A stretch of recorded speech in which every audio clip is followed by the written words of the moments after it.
Hello and welcome. You're watching NDTV 24/7. I'm Osama Shahbar. Top story: BJP is holding back-to-back core meetings in 13 states. Home Minister Amit Shah, UP Chief Minister Yogi Adityanath, and BJP Chief JP Nada. They are all attending these meetings.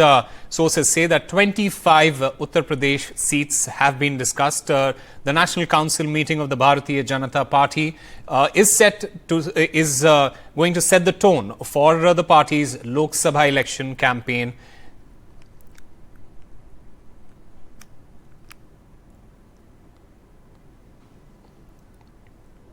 And Vasudha joins us to give us more details. Vasudha, Uttar Pradesh is where the BJP is expected to do well. They will do everything to get the dynamics right, considering how crucial the state is in the context of BJP's push for Char So Par. Absolutely, Osama. Uttar Pradesh remains the political epicenter of India's political landscape, and this is a state that's extremely crucial, not just to the BJP's, coming back to power for the third term, but also to achieving its target of 370 seats. And what I've been told is, in this whole series of core group meetings that happened with, leaders from 13 states, with, in the presence of not just Home Minister Amit Shah, but also BJP President JP Nada. What I understand is that UP, of course, figured prominently, and there was discussion on almost 25 seats, and there are some very crucial questions as to someone like Kapish Mohan Singh, who has been embroiled in this whole controversy of sexual assault against many wrestlers. Would he be getting a ticket from his Kaisarganj, which is his bastion, and or will the party feel somebody else, or someone like speaking against the government? Will he be, refielded? Is a different question. Who's the party? Who is the person that the party would be fielding from the Congress bastion of Raebareli? Also seems to be very important. Another important state, next to UP, is of course Maharashtra with 48 seats, and 20 seats have already been declared by the BJP. So there is, of course, this is one state that has seen the split of not just NCP but also Shiv Sena in the last 2 years. So there are many discussions on that. Right, Vasudha, thank you very much for getting us all those details. The Patali Makkal Kachi, or the PMK, has announced that it would join the BJP-led NDA and fight the upcoming Lok Sabha polls in Tamil Nadu. Sources in the PMK said the decision was taken at a meeting chaired by party founder S. Ramadas and President Ambumani Ramadas. PMK has been offered 10 Lok Sabha seats and 1 Rajya Sabha seat. Dr. Ambumani is expected to share the stage with Prime Minister Narendra Modi at a public meeting in Salem on March 19th. PMK, remember, has 6% one-year vote bank in Tamil Nadu. The BJP is still grappling without any major ally after the AIADMK snapped ties, and at the moment it has only 2 or 3 smaller parties, including GK Vasan's TMC. And in that sense, PMK joining hands with the BJP gives some little bit of confidence and strength. Technically, the PMK holds a 5% vote share. They are very strong in the northern part of Tamil Nadu, particularly among the one-year community. And with BJP's 2.5%, they can hope to touch around 7.5 or 8% vote share in the Lok Sabha elections. And last time, the PMK contested in 7 seats in alliance with the AIADMK and BJP. They could not win even a single seat. But this time, we understand they've been offered 50% more. That's 10 Lok Sabha seats and 1 Rajya Sabha berth, which means even if things don't go well this time, Ambumani Ramadas, the party's boss, who's now an upper house member, will be able to retain his seat even in that situation. And so in that sense, it's an advantage for the BJP. And the larger picture, of course, is the BJP is still trying to rope in another smaller party, late actor Vijayagant's DMDK. AIADMK is also trying to woo that party. In the larger picture, the DMK has finalized its seat sharing. The BJP is still working on that, and the AIADMK is also still working. And ADMK's chief Edappadi Palaniswamy has announced he'll start his campaign on Monday, and there'll be more clarity as these parties finalize their seat sharing in the next couple of days.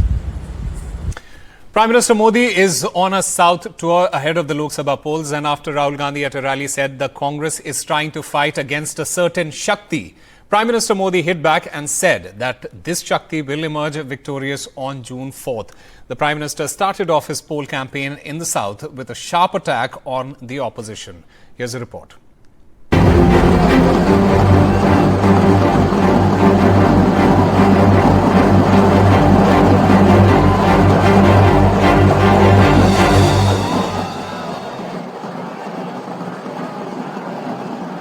A show of strength roadshow by Prime Minister Modi in AIADMK bastion Coimbatore, where BJP has a better presence and had won the Coimbatore Assembly seat in 2021 in alliance with the AIADMK.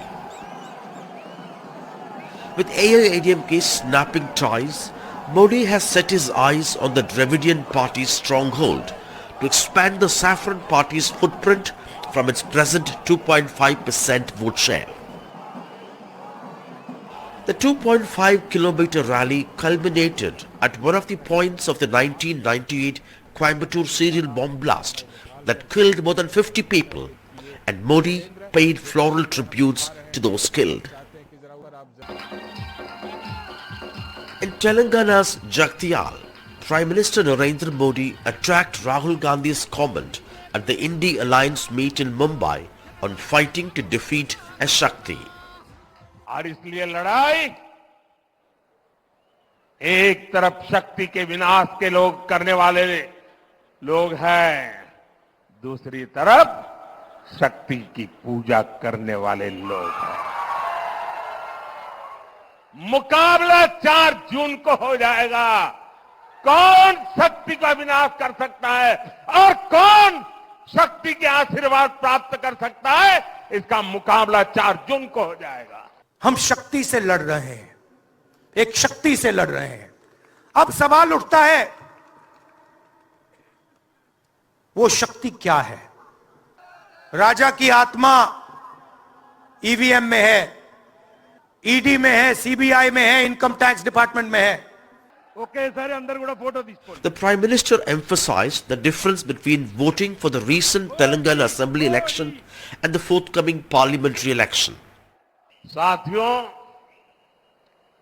BRS और कांग्रेस की मिली भगत कितनी जबरदस्त है, ये भी आज तेलंगाना के लोग देख रहे हैं। आज बीआरएस के घोटालों पर कांग्रेस की बोलती बंद हो गई है।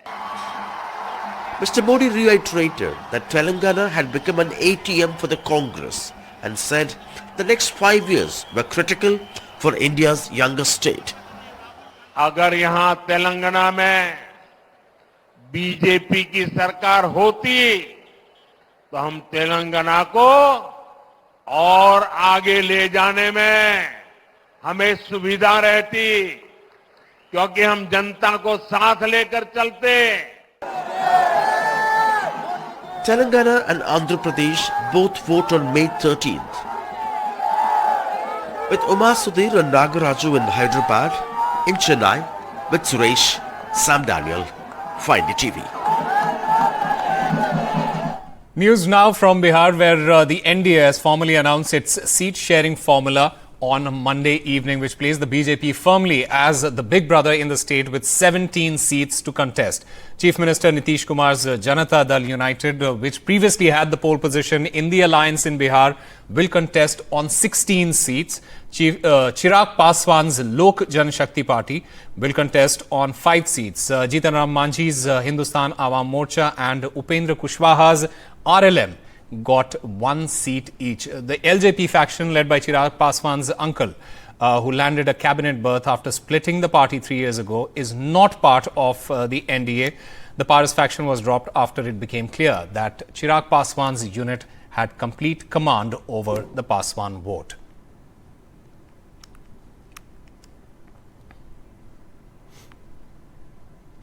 The Supreme Court has asked the SBI chairman to file an affidavit indicating that all details have been disclosed related to electoral bonds which were in its possession and no detail has been withheld. The Chief Justice of India questioned why the SBI has not disclosed alphanumeric numbers which link political parties to the donors. Here's a report. All details of the electoral bonds, including the unique alphanumeric number, have to be made public. The Supreme Court directed the State Bank of India on Monday. The top court gave the bank till Thursday 5 p.m. to submit all the details to the Election Commission and put it in the public domain. The Supreme Court's direction came despite attempts by the business houses, the government and the SBI to try and explain the perils of disclosing all the details. The direction to the SBI to submit details of bracket 1, the electoral bonds purchased, semicolon, and bracket T2, political parties which have received contributions through electoral bonds. Taking the State Bank of India to task for giving out selective information, the Chief Justice said that the State Bank of India's attitude seems to be, you tell us what to disclose, we will disclose. That does not seem to be fair. When we say all details, it includes all conceivable data. All details should have come out. We want to ensure that nothing has been suppressed. The State Bank of India was earlier criticized for not sharing any link between the donors and the recipients of the electoral bonds. The State Bank of India, Chambers of Commerce and the government tried to caution the court about disclosing all details and opening a flood of public interest litigations. Lord, statistics, your lordships are aware, can be twisted in any manner the person wants. Now, my lord, based upon the twisted and other statistics, Lord, any kind of posts are being made. I know, my lord, your lordships cannot control them. But the question is, would your lordships, my lord, consider issuing a direction? Not been disclosed. Now we'll disclose it, my lord, whatever. We must have finality to it. Yes, we'll do it, my lord. There's no problem. Just that this constant, my lord, the media constant beating down and the petitioners giving public interviews saying, we will take the State Bank to task and we will show this and we will haul them up for contempt, etc., etc. To correction, I didn't find any order which says all further actions will be subject to the judgment or something. The Constitutional Bench, however, was not ready to oblige, saying its shoulders are broad and we are concerned by the law. As judges, we decide according to the Constitution. Correct, my lord. We are governed by the rule of law. We are also the subject matter of comment in the social media and the press. But surely, as an institution, our shoulders are broad enough. No, I'm saying, I'm not, my lord, for a second. Our court has an institutional role to play in a polity which is governed by the Constitution and the rule of law. The stage is set for a full public disclosure of the electoral bonds, but this data will be available from 2019 onwards and will be able to correlate the donor to the political party. This after apprehensions were voiced by the Centre, the Chambers of Commerce as well as the State Bank of India. With camera person Sushil Rati, Sunil Prabhu, NDTV. A war of words ensured between Prime Minister Modi and Karnataka Chief Minister Siddaramaiah over the ongoing water crisis that has hit the Karnataka capital. Chief Minister questioned why the Prime Minister did not visit the state during drought while the Prime Minister took a jibe at Congress, saying the Congress has turned the state into an ATM. Here's a report.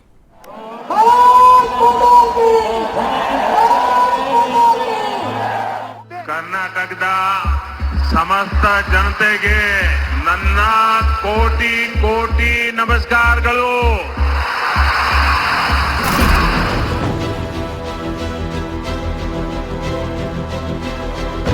As PM Modi stepped into Karnataka's Shimoga as part of his southern push for the Lok Sabha, Chief Minister Siddaramaiah welcomed him with a sharp remark. While addressing Bengaluru's water crisis, he questioned why the Prime Minister did not visit the state during drought. Narendra Modi ಅವರು ಈಗ ಕರ್ನಾಟಕಕ್ಕೆ ಬರ್ತಾ ಇದ್ದಾರೆ, ಚುನಾವಣೆ ಇದೆ ಅಂತ ಬರ್ತಾ ಇದ್ದಾರೆ. ಬರಗಾಲದಲ್ಲಿ ಬಂದ್ರ ನಂಬರ್ 1. ನಂಬರ್ 2, 5 ತಿಂಗಳಾಯಿತು, ₹1 ಕೊಟ್ರ? ಅಕ್ಟೋಬರ್ ತಿಂಗಳಲ್ಲಿ 10ನೇ ತಿಂಗಳಲ್ಲಿ ಮನವಿ ಕೊಟ್ಟದು, ಇವತ್ತಿನವರೆಗೆ ಮಾಡಿದ್ರ? PM Modi was, however, quick to hit back, terming the Congress a party built on lies. Congress का पहला हथकंडा है झूठ बोलो, बड़े बड़े झूठ बोलो, अपने झूठ को ढकने के लिए नए झूठ बोलो, जब पकड़े जाओ तो अपनी करतूतों का ठीकरा दूसरों के सर पर फोड़ दो। 60% of Bengaluru is resting on Kaveri water, 40% dependent on borewells and water tankers. Around 219 of 3,500 water tankers alone have registered under the state government. Task force formed to take action against non-compliant water tanker owners. Action against the public too if drinking water is wasted for non-potable uses. Water continues to be the source of politics as Karnataka prepares for the Lok Sabha battle, and citizens continue to remain parched in the dry lands of the city. With camera person Kumar, Pratibha Raman in Bengaluru for NDTV. The Tamil Nadu government approached Supreme Court against the Tamil Nadu governor N. Ravi for refusing to appoint Ponmudi as minister. Remember, Ponmudi, who is a senior DMK leader and ex-minister, was convicted in corruption case by the Madras High Court. Here's a report. Once again, the battle between the Tamil Nadu governor N. Ravi and M.K. Stalin's state government reaches the apex court. The ruling DMK has now moved a plea against the governor after he refused to administer oath of office to disqualified Minister K. Ponmudi to be re-inducted into the cabinet after the Supreme Court stayed his conviction in a disproportionate assets case.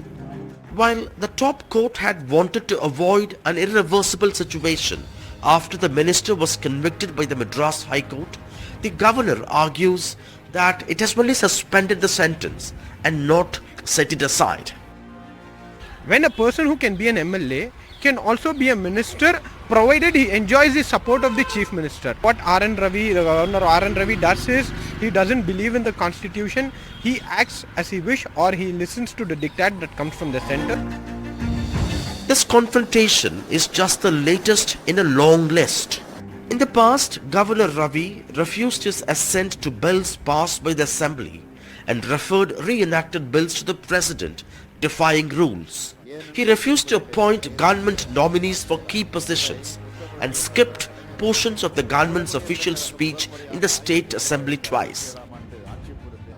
Governor Ravi also refused to release convicts in the Rajiv Gandhi assassination case, and the Supreme Court had to finally order their release. Opposition rule states see a pattern in governors undermining elected governments, their rights and running a parallel administration. The ruling DMK calls R.N. Ravi a repeat offender and wants him recalled. The big question, is the governor going too far, misusing the constitutional immunity? In Chennai with Suresh, Sam Daniel, for NDTV.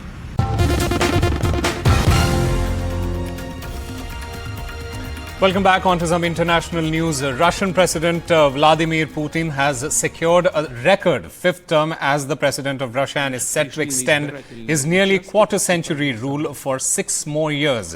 According to Russia's Central Election Commission, Putin won 87% of the vote. The Russian leader only faced competition from 3 token rivals. His fiercest political foe, Alexei Navalny, died in an Arctic prison last month, and other critics are either in jail or in exile. Here's a report.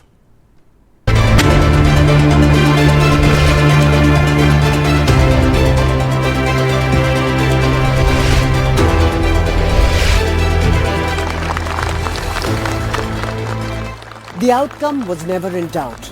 After 3 days of voting, Russian President Vladimir Putin has secured another term after winning a whopping 87% of the vote, according to Russia's Central Election Commission. All set to extend his nearly quarter-century rule for another 6 years, Putin stands to overtake Stalin as the longest-serving leader for more than 200 years. Immediately after the victory, Putin warned the West that a direct conflict between Russia and the US-led NATO would mean World War III was just a step away. Я думаю, что все возможно в современном мире, но я уже говорил, и это понятно для всех, что это будет в одном шаге от полномасштабной Третьей мировой войны. Думаю, что в этом вряд ли кто-нибудь заинтересован. The Russian leader did not face any credible competition as there were only 3 token rivals. While the Communist Party candidate Nikolai Kharitonov collected a little more than 4% of the vote, other candidates garnered even less. Kharitonov even praised Putin ahead of the election. Putin's fiercest political foe, Alexei Navalny, died in an Arctic prison last month. Other critics are either in jail or in exile. After the result, President Putin thanked voters and told them that he would prioritize resolving tasks associated with Russia's special military operation, in his words. The US and its allies condemned the Russian election, while the US said the vote was obviously not free nor fair.